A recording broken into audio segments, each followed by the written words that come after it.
Garasena ufet osoo hin darbin dura obboleettiin kiyya takka ati mudannoo wayii waan qabduuf dhokatta. Maaliif ni fokkatta? Maaliif dhokatta? Gaaffii namoota baay'ee keessaafuu bara kana keessa namni dhokatu jira. Ati gowwaadhaa waan akkas akkasii wanti akkas akkasii kaleessa argee jira. Galata Rabbii keessa namaan beektu keessa qabatte nama laatti jee haa ceeni. Yoo fokkisanii somaa miti garuu jecha akkasiin barreessina tarii namni ati koomentii akkana jettee barreessituu fi kun tarii si caaluu danda'a waan ta'eef koomentii haamilee namaa tokko keessaa hin barreessina. Ati fokkattuu atennaa ati waan beeki bara kana keessa ati yoo hudduu qullaa deemte malee hin faarfamtu yoo hudduu qullaa deemte malee fooloon keessa biskiraayiviin kee guddatu. No hin beeka waan akkasii otuma beeku of qabee jira galata Rabbii. Sabiskiraayinis fooloonis guddachuu dhiisuusaa wayya malee as bahee hudduu qullaa sirbee waan na fayyadu hin qabu. Innaa maaliif garuu kan namaan gadii tokkotti nama barreessa jedhee yaada. Koomentii waan akkasii hin barreessina. Ati mudannoo qabdamoo maa qullaa kee as hin baane ati maa rifeensa qullaa as hin baane ati maa fuula kee irraa fuune. Wayne balachoo. Okay, surrakkoo hin qabu. Waa hundaa isinitti agarsiisa. Mataallee, rifeensallee waan isin barbaadan qaama kiyyarra koomentii jalatti barreeffadhaa isinitti agarsiisa. Ajaa'iba qabdadhu garamii namoonni tokko tokko rakkoo hin qabu waan barbaadan hundaa koomentii jalatti naa barreessaa isinitti agarsiisa jechuu barbaada. Okay, seenaa obboleettii keenya akkas jedha. Ani ergi biyya Arabaa dhufee har'a waggaa 5. Waggaa 5 keessatti ilma Arabaa waliin ergi jiraachuu jalqabee waggaa 2. Gurbaan kun ukkuba onnee godhatee ture. Achirraas ukkuba onnees ni qaba. Ukkuba adda addaa godhate. Garuu guyyaa takka si fuudhanaan jedhe. Inni waan umurii dheeratu natti hin fakkaatu. Yeroo hundaa miila isaa dhiitaa, annisaa hundillee dhiitaa dhukkubsataa jedhama walumaa galatti. Maatiin isaa oksanii osoo hin taane osuma harmeen beektuu waliin jiraadha jechuu kiyya. Gaa'ela waliin dhaabbachuuf yoo umurii dheerachuu baate jedhee sodaadhe. Maatii kiyya biyyaa akka waliin jiru gaafannaan itti heeruminaan jedhanii naaf eeyyamanii jiran. Kuni balagummaa osoo hin taane jalqaba osoo ittiin galiin dura haadhaa fi abbaa kiyya gaafadhee ture. Isaanis jireenyi siif taanaan heeruminaan jedhani. Ani garuu nikaa hin godhanne haga har'aatti akkanumaa waliin jiraachuu jira. Haati isaa dubartii dadhabduudha. Biyya kee daawwallee nikaa si goona sargiis si goona naan jette. Kuta wayii fooqirraa qabani. Kuta 2 fi shintibeetii takka. Kuni keeti naan jetti yeroo hundaa. Anis duraan fooqii waan buluu fi gurbaanis kutuma sana babbareechee achi keessa waliin galaa turre. Har'a garuu ukkuba adda addaa inni waan qabuuf yoo tarii du'e jedhee sodaadhe. Ittuma heerumee qabeenya fudhachuus jedha. Yookaas immoo itti heerumuu dhiisee akkanumaan dhiisee birrii naa kennus jedha. Mala kiyya wallaale haga har'aatti birrii takkallee osoo naan kenniin natti fayyadamuu jira. Malli kiyya maalii? Amsa obboleettii keenyaati.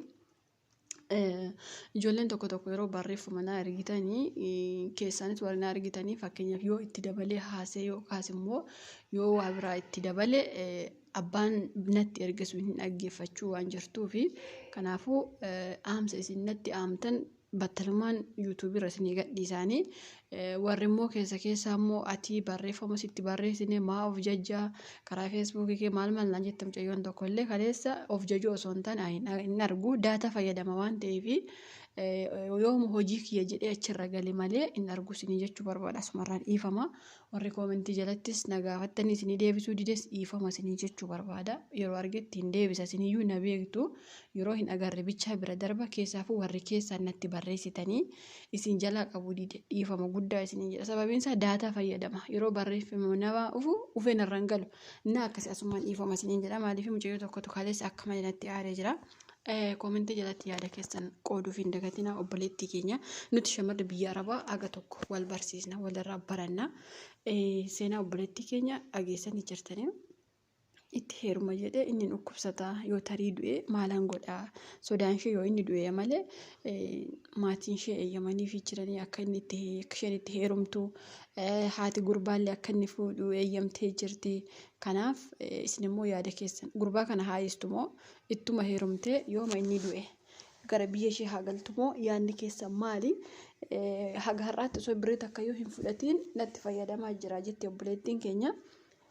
Dhugaa dubbachuuf quufee jira iyyuu tonni kaa godhachuu isayyuu hin danda'a garuu waan ishee jaalatu natti fakkaata. Baay'ee na jaalata jettee akka malee na koosisanii jettee haatis ilmis akka malee na jaalatanii jettee nama akkatti nama jaalatu kuni carroomudha dhugaa dubbachuuf ani karaa mataa kiyyaa itti heerumii jedhaani akkasuma jedhuure dhugaa dubbachuuf an akka yaada kiyyaatti akka nama tokkotti yoo sii qoodu barbaade yaa obboleetti kiyya biyya namaa kana keessatti heerumuun tokkoffaa salphina ulfina hin qabu sin kabajju haati isaa illee booddeetti anti kaddaama anti shaqaala jibi mooyyaa anti maanti marti waldii ingala guumi akkana siin jetti waan ta'eef yoo mati ganama barfatte rafte illee shaqaala noomlee maafi sawii siin jetti sarratanyummaan keessarraa hin bu'u jechuudha. Kanaafuu irra maallaqa gurbaa ilaaltee yookaas bareeda gurbaa ilaaltee biyya kanatti yoo hafte booddeetti faayidaa siif hin qabu jechuu barbaada. Ijoolleen tokko yeroon akkas jedhu baay'een keessan ati hinaaf ta'e kan naan jeefaa jira koomentii jalatti. Ani hinaafu osoo hin taane anillee waggaa arfan darbe waan narra ga'e wayii seenaa kiyya isinii qooda. Hinaafu osoo hin taane wanta hinaafsisu hin qaba jedhee hin yaaduun dhugaa dubbachuuf maaliif biyya namaa keessatti hin heerumina yeroon isiniin jiru tokko ofee ati hinaaf ta'e hinaaf akkas jetta malee kun carroomuudha. Hojjennee maallaqan argannaami kan jedhee koomentii kiyya jala viidiyoo kiyya deemtanii dubbisuu hin dandeessu koomentiin sun ni jira.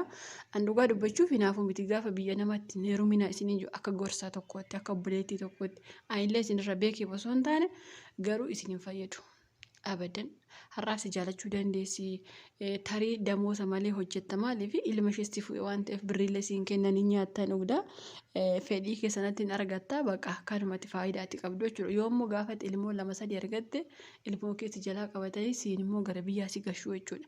Kanan dagatiin ijoolleen keenya hundi keessan kan amma aramni akkas na godhee aramni akkatti na fuudhee aramni maalii na godhe jettan kuni booddeetti akka inni gara biyya isin darbu homaata akka hin dagatina dhugaa rabbi homaata akka hin dagatina ijoollee keessan isin jalaa qabatee gara biyya isin gashu kaan immoo akkas na godhee akkatti natti fayyadamu jira kaan immoo jilbeeffatee habaaboo naa kenne isin jaalataniif isin itti fakkaata ani waan ta'e ibata akka jira ijoollee keenya gaafa aramni waan akkanaa isin gaafatu of gaafadhaa deebisaati ani waan maal ta'eef arabicha akkatti na gaafate ani waan maaliin haadha manaa caaleef na gaafate jedhaati dursa of gaafadhaa ka'aati yeroo mataan keessan immoo kanaaf si gaafate yoo mata sammuu keessi oofaa baraarraa miidiyaa kanarratti abbaaf ettu seenaa kee yoo himatte namni miidiyaa kanarraa falasiif falu hin jiru garuu ofii kee falafiif faluu dandeessa innaa akkasii obboleettii keenya ani karaa aamsa kiyyaa akka ittiin heerumne si bichaa miti ijoolleen baay'een aramni akkas jettan itti hin heerumina gara biyya keessanii galaa